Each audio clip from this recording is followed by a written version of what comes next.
The most terrifying thing about the countryside at night isn't the silence, but the sudden realization that you are no longer the only person who knows exactly where you are. I was driving down a stretch of County Road 12 that the locals call the Black Ribbon, a name it earned not because of the asphalt, but because of the way the dense pine trees lean over the road to swallow any trace of moonlight.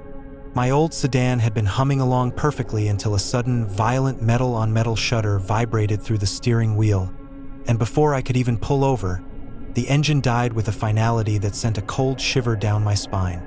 I sat there for a moment in the absolute darkness, the only sound being the ticking of the cooling metal and the heavy thud of my own heart against my ribs. I reached for my phone, but the screen mockingly displayed no service, a common occurrence in these deep valleys where the nearest cell tower is 20 miles of jagged rock and timber away. I knew I shouldn't have taken the shortcut, but the map had promised it would save me an hour, and now that hour felt like it might cost me my entire night or something much more precious. After 10 minutes of sitting in the cabin, the air started to turn stale, and I realized I couldn't just stay inside like a trapped animal while the temperature outside began to drop.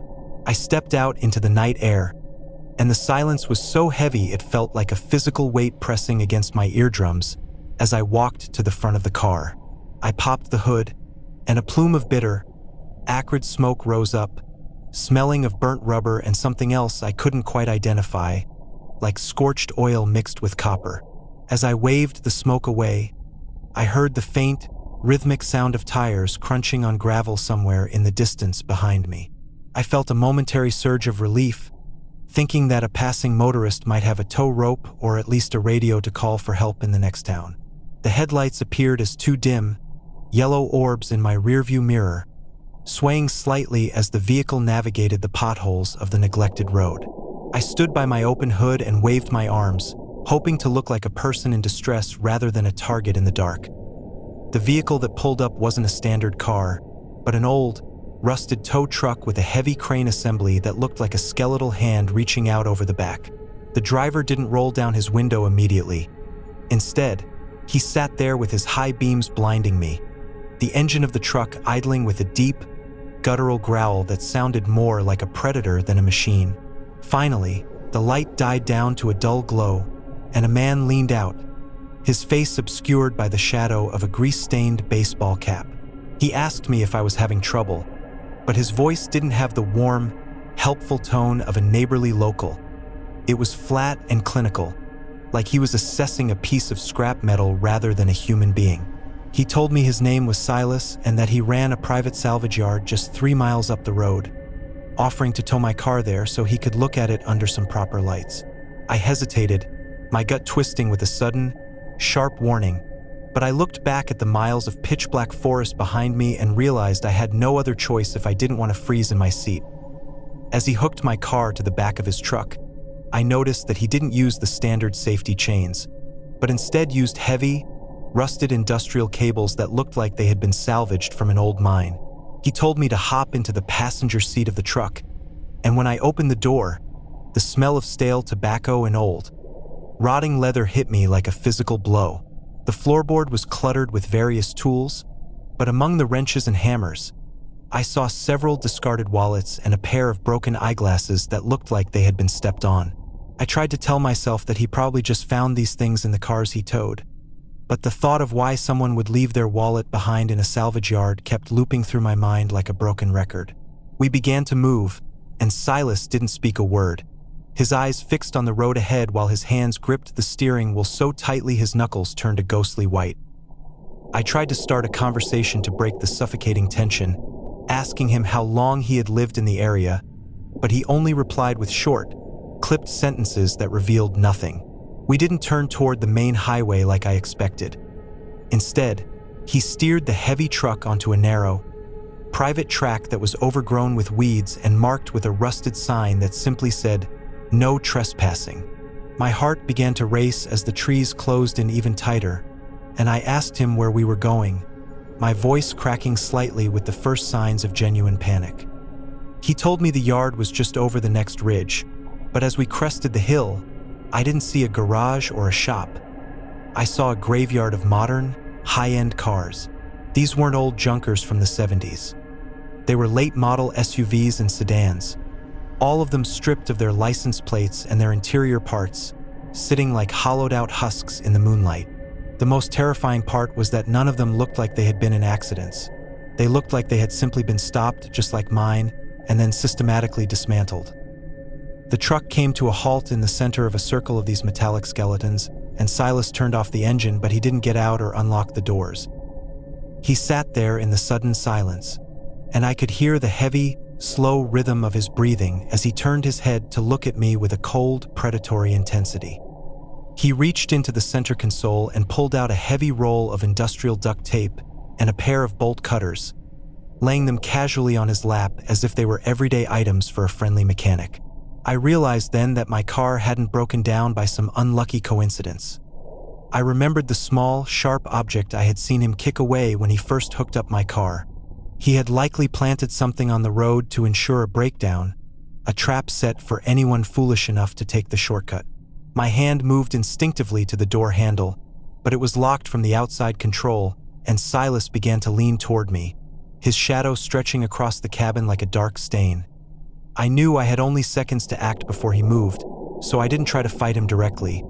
Instead, I grabbed the heavy metal flashlight I had kept in my pocket and swung it with everything I had at the side window. The glass shattered with a deafening crack, and the sudden explosion of sound seemed to startle him just enough for me to scramble through the jagged opening. I fell onto the hard, cold gravel and didn't stop to look back, sprinting into the maze of stripped-down cars as Silas let out a roar of frustration behind me. The salvage yard was a labyrinth of sharp metal and broken glass, and I could hear his heavy boots crunching on the ground as he began to hunt me through the rows of dead vehicles.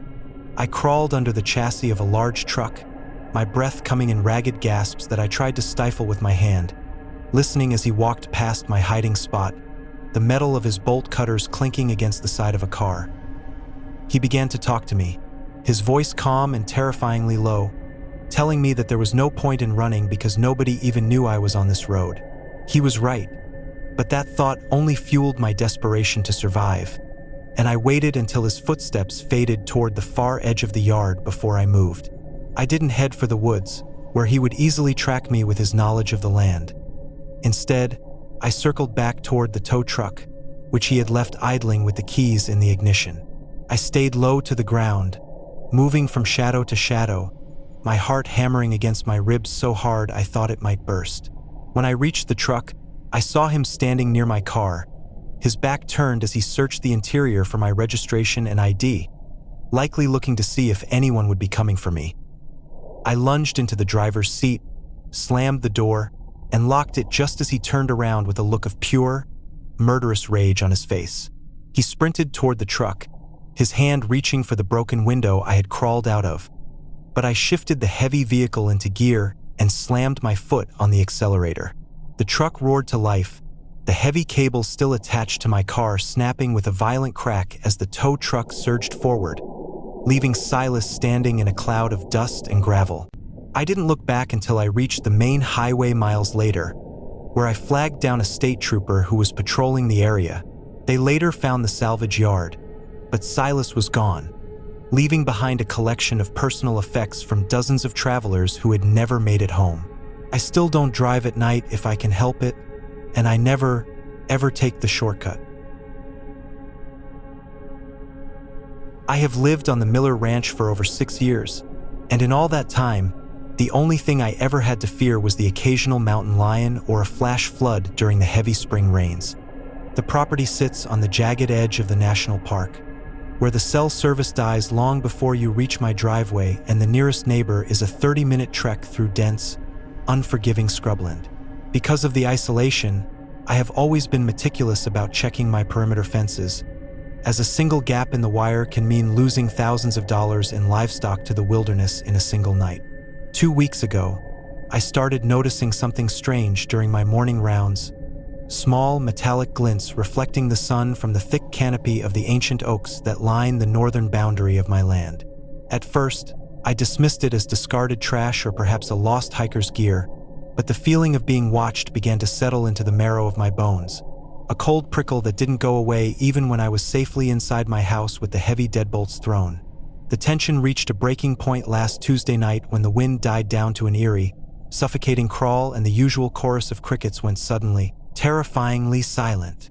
I was sitting in my bedroom, reading by the light of a single lamp, when I heard a faint, high-pitched whirring sound coming from just outside the window, a sound too mechanical and consistent to be any creature born of the woods. My heart skipped a beat as I looked toward the glass, seeing nothing but my own pale reflection against the blackness of the night. Yet the feeling of a lens being focused on me was undeniable. I turned off the lamp and sat in the darkness for nearly an hour, my eyes slowly adjusting until I saw it. A tiny, blinking red light nestled deep within the branches of the elm tree only 20 feet from my porch. It wasn't a trail camera meant for tracking deer or predators. It was angled upward, pointed directly at the second-story height of my bedroom window with a clear, unobstructed line of sight. I felt a wave of cold nausea wash over me as I realized that someone had to have climbed that tree, navigated my private property in the dead of night, and installed a sophisticated piece of surveillance equipment specifically to monitor my private life. I didn't sleep for the rest of the night, instead sitting on the floor below the window line with my shotgun across my lap, wondering how many other eyes were hidden in the shadows of the trees I had once found so comforting. As soon as the sun began to bleed over the horizon, I grabbed a ladder and a pair of wire cutters, heading straight for that elm tree with a mixture of burning rage and paralyzing fear. When I retrieved the device, my blood turned to ice. It wasn't just a camera, but a high-end wireless transmitter with a long-range antenna that sent its feed somewhere deep into the woods bordering the park. It was professional grade, the kind of equipment that costs thousands of dollars, and it had been modified with a custom matte black casing to make it nearly invisible against the bark. I spent the next several hours patrolling the fence line, and what I found turned my confusion into a raw, screaming panic that I couldn't suppress. I found 4 more cameras, all of them positioned at strategic intervals around the house, creating a perfect 360-degree view of every entrance, exit, and window. The most disturbing part was the final camera I discovered hidden inside a hollowed-out birdhouse near my back porch, because this one was equipped with a motion sensor and a small microphone meant to capture every word spoken on my property. I felt like a specimen in a jar, a captive being studied by a predator I couldn't see, and the realization hit me that these weren't just random gadgets. Someone had spent weeks, perhaps months, learning my routine, mapping my movements, and waiting for the right moment to move from observation to something much more dangerous. I knew I couldn't call the police because the nearest station was an hour away, and I had no way of knowing if the person watching me was currently monitoring my every move in real time. If I tried to leave, they would see me get into my truck. If I tried to hide, they would know exactly which room I was in. I decided to play a dangerous game of cat and mouse, pretending that I hadn't found the other cameras while I packed a small emergency bag with water, a flashlight, and a heavy hunting knife. I waited for nightfall once again, knowing that the cover of darkness was my only hope of slipping away from the digital net they had cast around my home. I left the lights on in the kitchen and set my radio to a talk station, hoping the muffled voices would trick the microphones into thinking I was still inside having a quiet evening. Around midnight, I slipped out through the crawl space beneath the porch, moving through the mud and the spiderwebs with a silence born of pure adrenaline. I didn't go toward my truck, knowing that would be the first place they would expect me to go. Instead, I crawled toward the densest part of the forest, staying low to the ground and moving only when the wind rustled the leaves to mask my movement. As I reached the edge of the woods, I saw a faint, bluish glow coming from a small clearing about 500 yards into the national park land, a place where no one should have been at that hour. I crept closer, my heart pounding so loudly I was sure the microphones would pick it up even from this distance, until I could see a small, camouflage tent and a man sitting inside it. He was surrounded by several monitors, each one displaying a crisp, high-definition view of my house from the different angles of the hidden cameras. The man was wearing a headset and was typing rapidly on a laptop, his face illuminated by the cold light of the screens as he watched my empty kitchen window with a disturbing, focused intensity. I realized with a jolt of horror that he was waiting for me to reappear, and he had a heavy rucksack and a roll of industrial zip ties sitting right next to him on the grass. This wasn't a simple case of a local creep. This was a calculated, predatory setup by someone who intended to enter my home the moment they thought I was asleep. I knew I couldn't confront him alone, so I used the shadows to circle back toward the main road, walking for 3 hours in total silence until I reached the highway and flagged down a passing logging truck.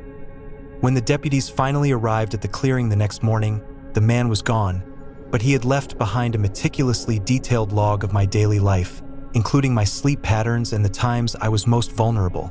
They found footprints leading right up to my back door from the previous night, proving that he had been only seconds away from entering before I made my escape. I sold the ranch 3 months later, unable to look at the trees without wondering what else might be hiding in the branches. I live in a city now, surrounded by people and streetlights, but every time I hear the faint whir of a motor or see a small red light in the dark, I feel that same cold shiver down my spine. I learned the hard way that in the countryside, the silence isn't always empty. Sometimes, it's just waiting for the right moment to speak. I have always been a sucker for a good bargain, the kind you can only find in the dusty corners of a rural estate sale where the history of a family is laid out on folding tables for the world to see. Last Saturday, I was driving through the back roads of the valley when I saw a hand-painted wooden sign nailed to a fence post that simply read, "Estate Auction Midnight, All Must Go," with an arrow pointing toward a crumbling stone church at the end of a long, unlit gravel drive. It was already 11:30, and the thrill of finding something rare outweighed the common sense that should have told me a midnight auction in a derelict building was a strange occurrence for such a sleepy town. I followed the path, my headlights cutting through the thick mist that clung to the tall grass, until I reached a clearing where dozens of expensive, black SUVs were parked in neat, military rows despite there being no visible lights from the church itself. I parked my old truck at the very edge of the woods, feeling a sudden, sharp prickle of unease as I noticed that all the other vehicles had tinted windows and lacked any local dealership frames. As I walked toward the heavy oak doors of the church, I didn't hear the usual chatter of a local crowd. Instead, there was a low, rhythmic hum of a generator and the muffled sound of a man speaking with a cold, authoritative tone. I pushed the door open just a crack, expecting to see antique furniture or old farm equipment, but my breath caught in my throat when I saw the interior had been gutted and filled with high-end folding chairs and professional lighting rigs. There were about 30 people sitting in total silence, all of them dressed in expensive, dark clothing that looked entirely out of place in this rural setting. On the raised dais where the altar used to be, a man in a sharp gray suit stood behind a podium, but he wasn't holding a gavel or a catalog. He was flipping through a series of digital files projected onto a large, portable screen.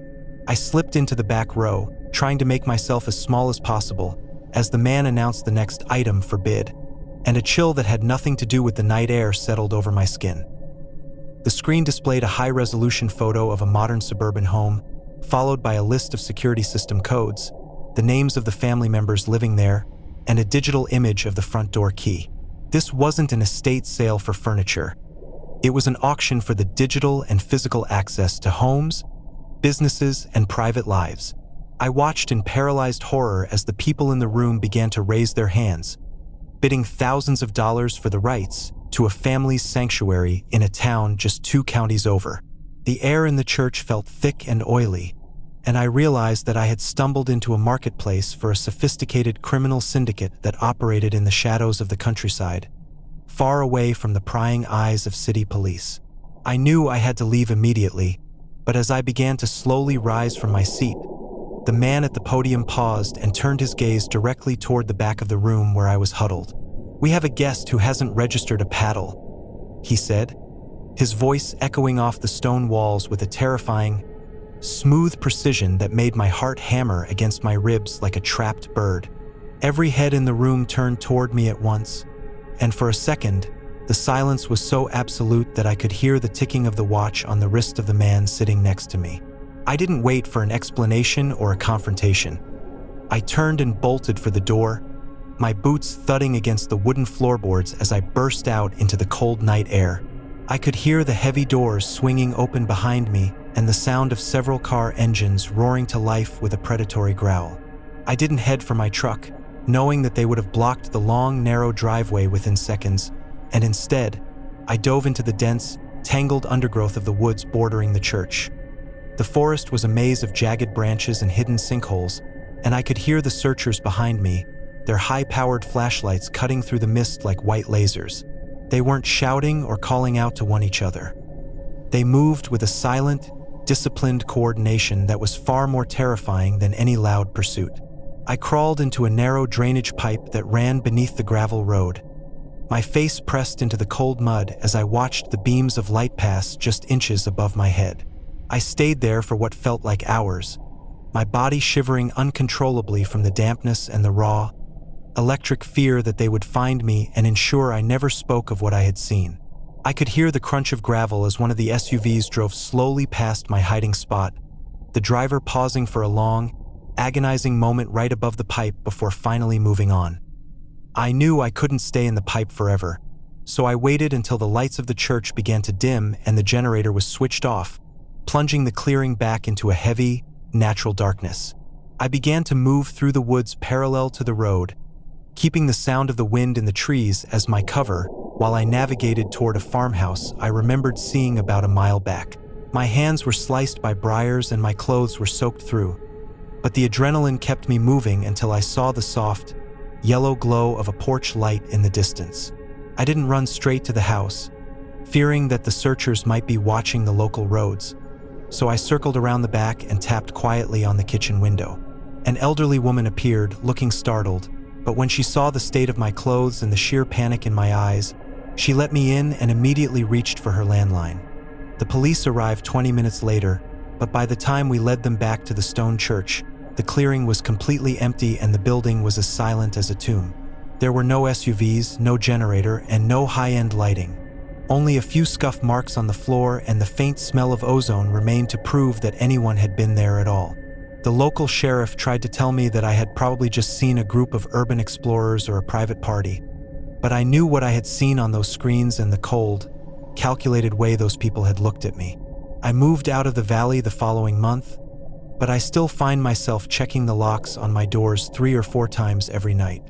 Sometimes, when the wind is just right, I think I can hear the distant, rhythmic hum of a generator and the smooth, cold voice of a man selling off the pieces of someone's life.